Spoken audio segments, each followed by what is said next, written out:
क्या हाल है बालक लोग, बढ़िया। चलिए आज हम लेके आए हैं। बार बार ऐसा है कि थ्योरी बनाए जा रहे थे, बच्चों की शिकायत थी कि आप सवाल लेके नहीं आते हैं, तो आ गए भाई। हम आप लोग के बात को कैसे टाल सकते हैं, आप लोग के बात को कैसे टाल सकते हैं ना। आइए, हम इधर उधर के सवाल ना कराते हुए हम सीधा सीधा आपको पीवाई की ही कराते हैं, जे मेन का। और अगर कुछ अच्छे सवाल मिल गए तो हम वो भी कराएंगे, लेकिन अभी मेरा फिलहाल फोकस नीट और जेई मेन के सवाल पे रहेगा। ठीक है। ये 2023 में 13 तारीख को आया था, 13 अप्रैल को शिफ्ट 2 में सवाल। आप इसको पहले अच्छे से पढ़ लीजिए क्या लिखा हुआ है ना। देखिए अगर विजुअल हो रहा होगा तो। चलिए, आई होप आप पढ़ चुके होंगे। हम भी एक बार आपके सामने पढ़ देते हैं। अ 10 microcoulomb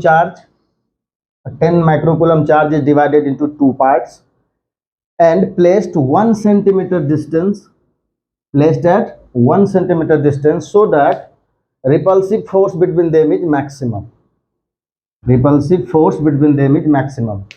The charges of two parts are, option आपके सामने गिवन है, 7 माइक्रोकूलम, 3 माइक्रोकूलम, 9, 1, 5, 5, 8, 2, ये सब आपके सामने ऑप्शन गिवन है।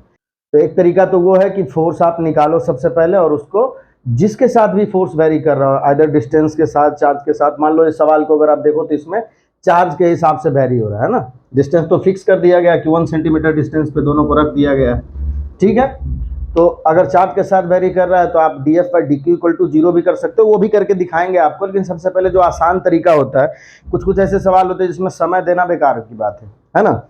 अगर इसको आप सिंपल सा समझो, हम मान लो कि हमको इसमें ज़्यादा कुछ पता नहीं है, सिर्फ ये पता है कि 10 माइक्रोकूलम का चार्ज है, उसके 2 पार्ट हुए हैं। ठीक है, करेक्ट।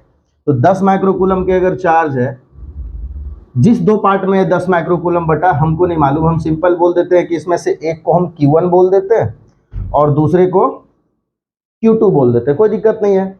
ये हमारा Q1 Q2। बीच का सेपरेशन मान लो यहाँ पे अगर 1 सेंटीमीटर है तो 1 सेंटीमीटर लिख देते हैं। अब अगर आसानी से आप समझो तो कूलम्स लॉ के हिसाब से आप फोर्स की वैल्यू क्या लिखोगे, K Q1 Q2 divided by R square. अब ध्यान से देखो, K की वैल्यू चेंज होगी क्या? नहीं, ये तो कूलम्स कांस्टेंट है, इसका वैल्यू तो फिक्स है, 9 × 10⁻⁹। डिस्टेंस में अगर 1 सेंटीमीटर गिवन है तो ये भी फिक्स ही है, तो R स्क्वायर का भी आपको चिंता करने की जरूरत नहीं है। बचा क्या? जो भी चेंज आएगा Q1 और Q2 के वजह से आएगा। मतलब जहां पे Q1 Q2 मैक्सिमम हो जाए वहीं पे फोर्स भी मैक्सिमम हो जाएगा। सिंपल सी बात है। अब 2 पार्ट हुआ है Q1 Q2, देख लेते हैं। अब ये देखो, एक को आप Q1 समझो, दूसरे को आप Q2 समझो। अगर आप इन दोनों को मल्टीप्लाई करते हो तो यहाँ कितना आएगा? यहाँ पे 7 × 3 21 आएगा। यहाँ जब मल्टीप्लाई करोगे तो 9 × 1 9 आएगा, 5 × 5 25 आएगा, यहाँ पे 8 × 2 16 आएगा। अब आप खुद देखो, जब हम Q1 Q2 करके देख ले रहे हैं तो सबसे ज्यादा वैल्यू कहाँ मिला? 5 5 पे, यानी जब चार्जेज इक्वली डिवाइड हो जाते हैं तब। तो इसका सिंपल सा आंसर ये हो जाएगा कि जहां पे चार्जेज इक्वली डिवाइड हो जाए वहां पे फोर्स मैक्सिमम हो जाएगा। ये तो हुआ कि आप अगर आपके सामने सवाल आया, आपको खटाक से बनाना है तो आप ऐसे बना लेंगे। बाकी हम आपका वो जो परंपरा है ना दादाजी की, उसको भी लेके चलते हैं, देख लेते हैं कैसा आता है। चलिए, आंसर तो हमको मिल गया, कौन सा होगा? 5 5। सिंपल। आप देखो, जहां पे Q1 × Q2 की वैल्यू मैक्सिमम, वहां पे फोर्स मैक्सिमम। सिंपल सी बात है। चलिए, अब हुआ कि अगर एक्चुअल आपको कैलकुलेशन ही करना है, मान लो आप बोर्ड के स्टूडेंट हो जहां आपको डेरिवेशन करके ही दिखाना है, उसके लिए हम कर लेते हैं। अगर 2 पार्ट हुआ है तो हम एक को मान लेते हैं Q, तो दूसरे को हमको क्या लिखना पड़ेगा? 10 माइक्रोकूलम, उसमें से Q घटा देते हैं तो 10 - Q। डिस्टेंस 1 सेंटीमीटर गिवन ही है। अभी हम इसके ज़्यादा वो कैलकुलेशन में नहीं जा रहे हैं। ठीक है, सिंपल सिंपल रखते हैं। चलो, अगर हम यहाँ फोर्स रखते हैं तो फोर्स की वैल्यू K, Q1 के जगह पे स्मॉल q, Q2 के जगह पे 10 - Q डिवाइडेड बाय 1 सेंटीमीटर, जो भी होगा। अभी हम इसका ऐसा यूनिट में ले जा रहे हैं, स्क्वायर। सिंपल। अच्छा, ये अगर आपके सामने आया, अगर आपको फोर्स मैक्सिमम लिखना है तो मैक्सिमम फोर्स के लिए हम क्या लिखेंगे? For maximum force dF/dQ = 0। कोई दिक्कत नहीं है इसमें। अब इसका डिफरेंशिएशन करते हैं। तो देखो, अगर हम इस टर्म का डिफरेंशिएशन करेंगे तो सबसे पहला तो जो कांस्टेंट टर्म है उसको बाहर कर देते हैं। तो ये K और 1 का स्क्वायर, माने K को हम बाहर कर दिए, कोई दिक्कत नहीं। अच्छा, अब इसमें से दो टर्म मिले, Q और 10 माइनस Q, इसको आप सिंपल सा प्रोडक्ट रूल लगा के डिफरेंशिएशन कर लोगे। प्रोडक्ट रूल में क्या करते हैं, फर्स्ट का डिफरेंशिएशन करते हैं तो सेकंड को छोड़ देते हैं, प्लस सेकंड टर्म का डिफरेंशिएशन करते हैं तो फर्स्ट टर्म को छोड़ देते हैं, यही बात है। चलिए, अगर Q के रेस्पेक्ट में Q का करोगे 1 आएगा, 10 माइनस Q को छोड़ दो। दूसरे बार जब आप 10 माइनस Q का करोगे तो 10 का तो 0 और माइनस Q का -1 हो जाएगा, सिंपल है, और इंटू Q, और इसको जब आप 0 के साथ इक्वेट करोगे, देखो क्या क्या मिल जाता है, K तो उधर डिवाइड होकर 0 हो ही जाएगा, तो यहाँ पे मिला हमको 10 माइनस Q, और ये भी हो गया -Q इक्वल टू 0।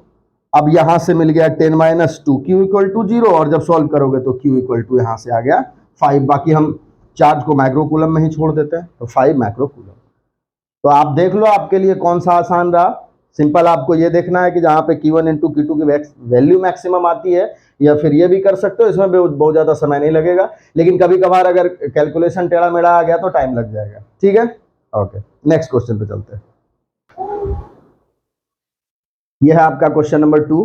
पहले आप ध्यान से पढ़ लीजिए, हम यहाँ से हट जाते हैं, अगर ज़रूरत है तो आप स्क्रीनशॉट ले लीजिए या वीडियो को पॉज कर दीजिए, ठीक। चलिए, उम्मीद करते हैं कि आप ये सवाल पढ़ चुके होंगे, हम भी आपके सामने एक बार पढ़ दे रहे हैं। अभी बार बार हम बोलेंगे नहीं कि कब का पूछा हुआ, आप चाहो तो जाके P/Q जहाँ से मैंने वहाँ चेक कर लेना, ठीक है। चलो, सवाल है, if two charges Q1 and Q2 are separated with a distance D and placed in a medium of dielectric constant K। मतलब दो चार्ज है, Q1 Q2 है, किसी D डिस्टेंस से सेपरेट है, उसके बीच में मीडियम क्या है, कोई भी मीडियम है जिसका कि डाइलेक्ट्रिक कांस्टेंट क्या है, K है, ठीक।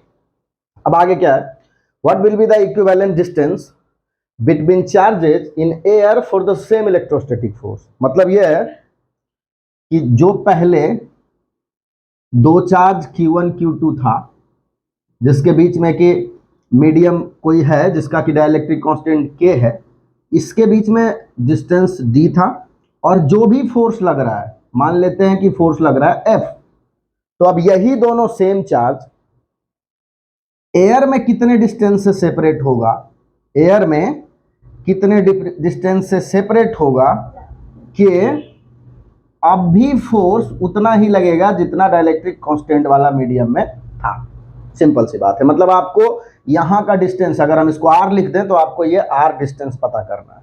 अब आप मीडियम में भी फोर्स को लिखना जानते हैं, है ना, और आप अगर एयर या वैक्यूम में दो चार्ज सेपरेट है तो भी आप उसका फोर्स लिखना जानते हैं। चलिए, अगर हम लिखते हैं सबसे पहले मीडियम के लिए, तो मीडियम के फोर्स को हम क्या लिखेंगे, सिंपल सी कहानी है, आप उस दिन देखे होंगे फॉर्मूला। मीडियम के लिए हम लिखते हैं 1/4πε0 इंटू एप्सिलॉन आर या के, डाइलेक्ट्रिक कांस्टेंट या जो भी रिलेटिव परमिटिविटी रहेगा मीडियम का वो लिख देंगे, और बाकी के फॉर्मूला वही है Q1 Q2 divided by R square. यहाँ मीडियम वाले में D है तो इसको लिख देते हैं D स्क्वायर, सिंपल। दूसरा, अगर आप लिखोगे एयर या वैक्यूम के लिए, इसको F0 लिखते रहे, इसका क्या होता है 1/4πε0 Q1 Q2 और जो भी डिस्टेंस है उसका स्क्वायर, तो यहाँ R हम कंसीडर करें तो इसका स्क्वायर कर देते हैं। अब क्वेश्चन के हिसाब से दोनों फोर्स बराबर है, अकॉर्डिंग टू क्वेश्चन जितना फोर्स है मीडियम में उतना ही फोर्स कहाँ होना चाहिए, एयर या वैक्यूम में, सिंपल सी बात है। इसकी वैल्यू 1/4πε0 के Q1 Q2 divided by D square, और F0 की value 1/4πε0 Q1 Q2 divided by R square. जो कटता है काट दीजिए, 1/4πε0 1/4πε0 कट जाएगा, यहाँ सिर्फ K बचा, Q1 Q2 ये भी कट गया, तो इधर बचा 1/K D स्क्वायर और इधर बचा 1/R स्क्वायर, या फिर हम ये लिख सकते हैं कि R स्क्वायर इक्वल टू के डी स्क्वायर। यहाँ से जब R निकालोगे तो इधर रूट कर देना, D आ जाएगा बाहर, K रहेगा रूट के अंदर, तो D रूट K। ये कौन सा आंसर हो गया आपका, ऑप्शन नंबर ए, ठीक है। इसको अच्छे से एक बार समझ लो और हम चलते हैं अगले सवाल पे, नोट कर लो, बाय। ये है तीसरा सवाल, पहले आप इसको आसानी से पढ़ लीजिए, है ना, उसके बाद हम करते हैं सवाल। एक बार हम पढ़ देते हैं। Two isolated metallic solid spheres of radii R and 2r are charged such that both have same charge density। ठीक, अच्छा, मतलब दो स्फीयर है, दोनों मेटेलिक है। मेटेलिक से क्या फायदा होता है बेटा? मेटेलिक से ये फायदा होता है कि अगर हम चार्ज इसको डालें तो वो चार्ज कहाँ आ जाएगा? वो चार्ज आ जाएगा सरफेस पे, है ना। मेटल्स में या कंडक्टर में चार्ज तो फ्लो करते हैं, चार्ज अगर फ्लो करेंगे तो कहाँ तक आ जाएंगे? सरफेस पे आ जाएंगे, यहाँ आ जाएंगे चार्ज। ठीक, चार्ज कहाँ है? सरफेस पे। चलो अच्छी बात, ये समझ आ गया। इसका रेडियस कितना है? आर है। मान लेते हैं चार्ज कुछ होगा इसके ऊपर Q1। डेंसिटी कितनी है? डेंसिटी है इसकी, दूसरा जो है ये बड़ा स्फीयर है, इसका रेडियस 2r, और ये भी क्योंकि मेटलिक स्फीयर है, कंडक्टर है, तो चार्जेज कहाँ आ जाएंगे? सरफेस पे। अच्छा, सरफेस पे जो हम चार्ज लिख रहे हैं इसके पीछे ये रीजन है कि अगर हम इतना समझ पा रहे हैं कि चार्ज सरफेस पे आ गया, इसका मतलब कि हम सरफेस चार्ज डेंसिटी इस्तेमाल करेंगे। वॉल्यूम चार्ज डेंसिटी मत इस्तेमाल कर देना कि सॉलिड स्फीयर है तो वॉल्यूम इस्तेमाल कर देंगे, इसमें गलती यही हो जाती है। ठीक है, वॉल्यूम नहीं, हमको क्या इस्तेमाल करना है? Surface charge density. अच्छा ठीक है, यहाँ से ये बात पता चला, जो अभी तक का हम सवाल पढ़े यहाँ तक, कि दोनों की डेंसिटी सेम है। तो ऐसा करते हैं, डेंसिटी चाहे हम किसी की लिखें हो तो सिग्मा ही है, तो सिग्मा का क्या क्या वैल्यू हो जाएगा आप किसी के लिए लिख लो। इसका भी सिग्मा ही है और इसका चार्ज हम कुछ Q2 मान लेते हैं, है ना। दोनों का डेंसिटी सेम है, तो ऐसा करते हैं कि इसकी डेंसिटी अगर हम लिखेंगे तो क्या लिखेंगे?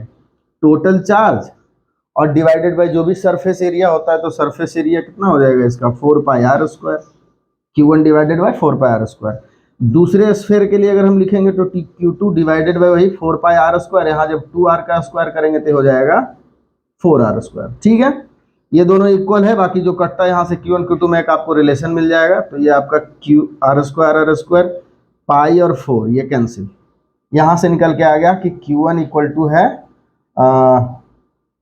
Q2/4 या Q2 इक्वल टू 4Q1। अच्छा, ये तो सवाल का फर्स्ट पार्ट हुआ। उसके आगे देखिए, the spheres are then connected by a thin wire if the new charge density of the bigger sphere is sigma dash। अब क्या हुआ? अब इन दोनों स्फीयर को हम कनेक्ट कर दे रहे हैं कंडक्टिंग वायर से, तो जो इसका डेंसिटी है ना सिग्मा डैश है। इसके बारे में कोई इन्फॉर्मेशन नहीं है, बस ये है कि दोनों को कनेक्ट कर दिए, चलिए कोई बात नहीं। अच्छा, इतना तो पता है कि चार्ज एक बॉडी से दूसरे बॉडी में निकल के जाएगा, एक स्फीयर से दूसरे स्फीयर। और इसमें थोड़ा सा एक्चुअली में ये कॉन्सेप्ट, जो इस तरह के सवाल आते हैं ना, वो पोटेंशियल से आते हैं ना। जब दो अलग अलग अगर स्फीयर है, उन दोनों को अगर हम वायर से कनेक्ट कर दिए तो दोनों का क्या हो जाएगा? पोटेंशियल सेम हो जाएगा। लेकिन अभी आपको पोटेंशियल तो हम पढ़ाए नहीं है, तो हम एकदम जनरल कॉन्सेप्ट से बताएंगे। ठीक है, चलिए, तो इन दोनों को कनेक्ट कर दिए। अब हमको नया चार्ज नहीं मालूम, पहले का तो हम कुछ मान चुके हैं Q1 Q2, तो यहाँ के लिए हम मान लेते हैं कि इस फर्स्ट वाले स्फीयर पे हो गया Q1 डैश और इस वाले पे हम मान लेते हैं Q2 डैश। अब देखो, दोनों कंडीशन में चार्ज तो उतना ही है, इसके पास Q1 इसके पास Q2। अब दोनों को अगर हम कनेक्ट कर दिए तो टोटल चार्ज में तो कोई फर्क आएगा नहीं। यहां से क्या निकल के आएगा? दोनों को अगर कनेक्ट कर दिए तो अब क्या हो सकता है कि जितना चार्ज पहले था Q1 plus Q2 net charge total, उतना ही चार्ज बाद में भी रहेगा, क्योंकि अलग से तो कोई चार्ज आया नहीं है ना। जो कुछ भी ट्रांसफर हो रहा है आपस में, तो जितना चार्ज इनिशियल है उतना ही चार्ज फाइनल रहेगा। यहां तक समझने में कोई परेशानी नहीं कि जो चार्ज होता है ना, ये प्रोपोर्शनल होता है रेडियस का। ये अभी फिलहाल के लिए आपको मान लेना पड़ेगा। ठीक है, चार्ज किसके प्रोपोर्शनल होगा? रेडियस के। और ये होता है पोटेंशियल के कॉन्सेप्ट से। चलो हम थोड़ा सा साइड में आपको यहाँ समझा देते हैं। देखो, अगर पोटेंशियल सेम रहेगा, मतलब कांस्टेंट रहेगा, तो क्या लिखें? B इक्वल टू KQ/R होता है पोटेंशियल का, है ना। और यहाँ से आप जब लिखोगे Q इक्वल टू, तो V divided by K into R, तो ये प्रोपोर्शनल हो जाता है। ठीक है, इसी का इस्तेमाल हम सब ज्यादा करते हैं, पोटेंशियल सेम करते हैं। जब भी कभी कंडक्टिंग वायर से कनेक्ट कर दिए दो स्फीयर को, तो बहुत बार सोचते हैं कि चार्ज इक्वल हो जाएगा। नहीं बेटा, चार्ज इक्वल नहीं हो जाता है। चार्ज इक्वल तो आइडेंटिकल पे होता है ना, दोनों अगर सेम स्फीयर रहेगा तब। इस कंडीशन में सिर्फ इतना पता है कि अगर हम वायर से कनेक्ट कर दिए हैं तो दोनों के का पोटेंशियल इक्वल हो जाएगा। चार्जेस तब तक ट्रांसफर होते रहेंगे जब तक कि पोटेंशियल इक्वल ना हो जाए। ठीक, अच्छा यहाँ आते हैं। चार्ज प्रोपोर्शनल किसके, रेडियस के। ओके, यहाँ तक का बात समझ में आ जाइए। अभी आप मान लो तो हम क्या लिख सकते हैं, Q1 dash by Q2 dash equal to R by 2R। देख लो इसका चार्ज कितना है Q1 डैश, इसका चार्ज क्या है Q2 डैश, इसका रेडियस R, इसका रेडियस 2R, ये लिख दिए। उसके बाद आप दोनों तरफ 1 ऐड कर दो। ऐसे आप कंपोनेंटो डिविडेंडो अगर मेरा वो वीडियो देखे होंगे बेसिक मैथ्स वाला तो उसमें इस्तेमाल करते हैं। अब हमको क्या चाहिए, Q2 डैश चाहिए, तो इसको दोनों तरफ हम 1 ऐड कर देते हैं। तो Q1 dash plus Q2 dash add करके लिखें कि ऐसे समझ जाओगे, समझ जाओगे, चलो, डिवाइडेड बाय Q2 डैश, और इधर क्या हो जाएगा R प्लस 2R, और नीचे हो जाएगा इस तरीके से 2R। दोनों तरफ 1 1 ऐड कर दिए, है ना। इधर भी लेफ्ट साइड भी 1 ऐड कर देना और राइट साइड भी 1 ऐड कर देना, तो इस तरीके से आपको ये मिल जाएगा। अब Q1 dash plus Q2 dash की वैल्यू क्या लिख दें, Q1 प्लस Q2, और Q1 प्लस Q2 कितना हो जाएगा, देखो Q1 dash plus Q2 dash किसके बराबर, Q1 प्लस Q2 के बराबर, और Q1 प्लस Q2 की वैल्यू 4Q1, तो इसकी वैल्यू लिख दी है 4Q1। तो टोटल कितना 5Q1 चार्ज है अपने पास, तो इसके जगह पे हम लिख देते हैं 5Q1, नीचे लिख दिए Q2 इक्वल टू, इधर हो जाएगा 3R बाई 2R। सिंपल है, R से R कैंसिल। यहां से जब आप Q2 डैश की वैल्यू निकालेंगे तो Q2 डैश इक्वल टू क्या निकल के आ जाएगा, 5 इंटू 2 10Q1 डिवाइडेड बाई 3। अब बोलोगे Q2 डैश क्यों निकाला, देखो हमको पूछा क्या है, हमको पूछा है ratio of sigma dash by sigma. Sigma dash क्या है, दूसरा जो बिगर चार्ज है ना, जब हम उसको कनेक्ट कर दिए थे वायर से, तो उसकी डेंसिटी को हम क्या बोल रहे हैं, सिग्मा डैश। तो अब सोचो अगर हमको सिग्मा डैश लिखना, पहले इतना सा इंफॉर्मेशन आप नोट कर लो, ठीक, अच्छा चल।